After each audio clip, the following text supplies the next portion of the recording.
The smirk came first. Not the words, not the decision, the smirk. We're promoting him instead of you. He has real leadership potential.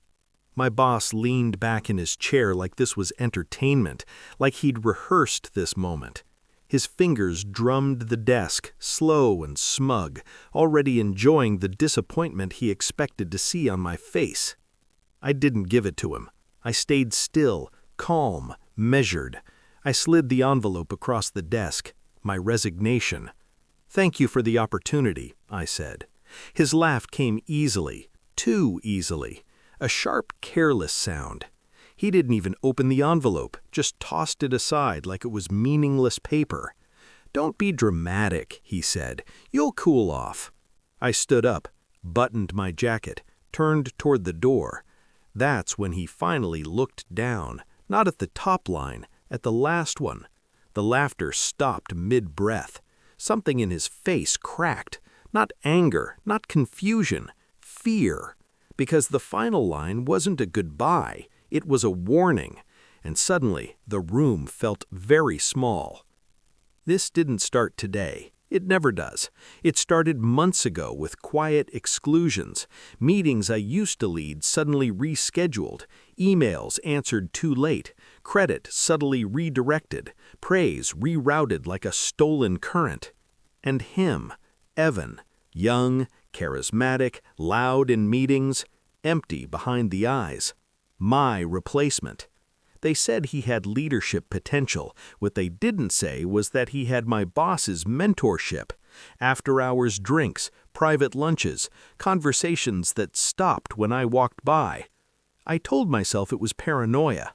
I told myself loyalty still mattered. But loyalty is a myth people sell to those who work hardest. The real betrayal wasn't the promotion, it was the manipulation, the way my work was fed through him, the way my ideas came out of his mouth with different packaging, the way my boss watched me struggle and said nothing, because struggle was the point. I saw it the day I found my proposal rewritten under Evan's name. Same structure, same phrasing, same mistake I'd intentionally left in as a test. That was the moment denial ended. I didn't confront them. I started watching. I became invisible on purpose. I smiled in meetings, nodded, took notes, and collected evidence, timestamps, file histories, metadata, access logs.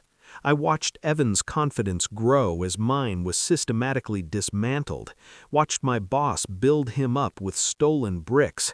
At night, I reconstructed everything. Who logged in first, who copied what, who approved it. Patterns emerged, clean, predictable. They weren't just sidelining me, they were erasing me. So I let them. I forwarded emails to my private archive, recorded meetings, backed up drafts with creation dates locked and verified. I requested feedback in writing. I asked questions I already knew the answers to, just to watch them lie. And the lies became sloppy, because people who think they've won stop being careful.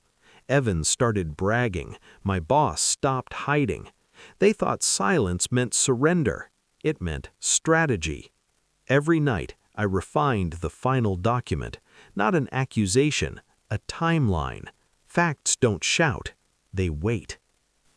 The audit request came from corporate, not me. That was intentional.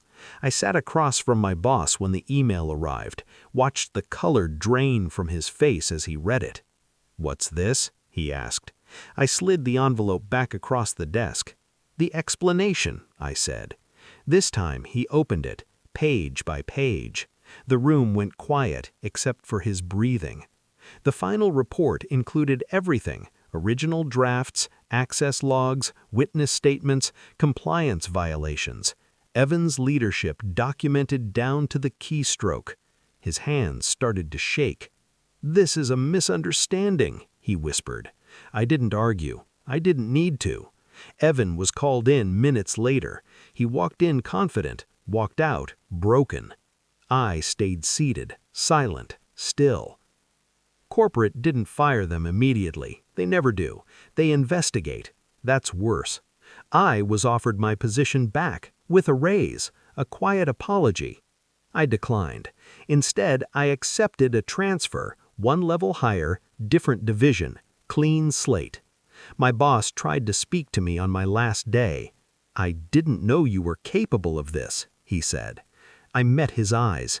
"You thought I was loyal," I replied, "not weak." Evan wouldn't look at me at all. He didn't need to. The truth was already working, slowly, relentlessly. I left the building without looking back. No triumph, no anger, just clarity. They didn't lose because I exposed them. They lost because they underestimated silence. I didn't need revenge. I needed distance. Power isn't loud. It doesn't smirk. It waits. And when it moves, it doesn't miss.